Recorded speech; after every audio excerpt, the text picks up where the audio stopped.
Let's talk about aircraft call signs. In general aviation, N numbers for most U.S. registered general aviation aircraft, that call sign is based on the aircraft registration number, often referred to as the N number because it starts with the letter N. For example, November 12345 or November 503 Whiskey or whatever. Commercial airliners use specific call signs followed by their flight numbers. These are usually derived from the airline's name. So Delta 27 or Delta Flight 27 or Speedbird 1 for British Airways Flight 1. Military aircraft typically use a call sign that includes the unit designator and a unique identifier, often related to the mission or type of flight. Raptor 25 for an F-22 Raptor, or Mighty 80 for a mission-specific flight, or Muscle 21 for Marines in the DCSFRA because, they're Marines.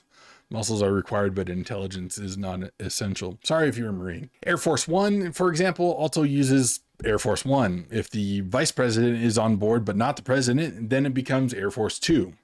Marine One is the U.S. Marines. When they're transporting the president, they'll use Marine One. If the president went on a Coast Guard, it would become Coast Guard One. If it was Army, it would become Army One. There's also temporary or mission-specific call signs. For example, the special operations or events aircraft may be assigned a temporary call sign that are relevant to the mission, such as Rescue One for search and rescue operations. When making initial contact with ATC or another aircraft, use the full call sign. For example, Los Angeles Tower, Cessna November 12345, ready for departure. Once communications have been established, you can use the abbreviated call sign. For example, like helicopter November 503 Whiskey would become 03 Whiskey. If two aircraft have similar call signs, ATC might instruct one or both aircraft to change their call sign temporarily or emphasize the full call sign to avoid confusion. Always prioritize clear, concise, and standard communications to avoid any misunderstandings with ATC and other aircraft. If you're ready to dive deeper into the world of helicopters, check out the free Getting Started helicopter course in the description below. And as always, please feel free to like and subscribe.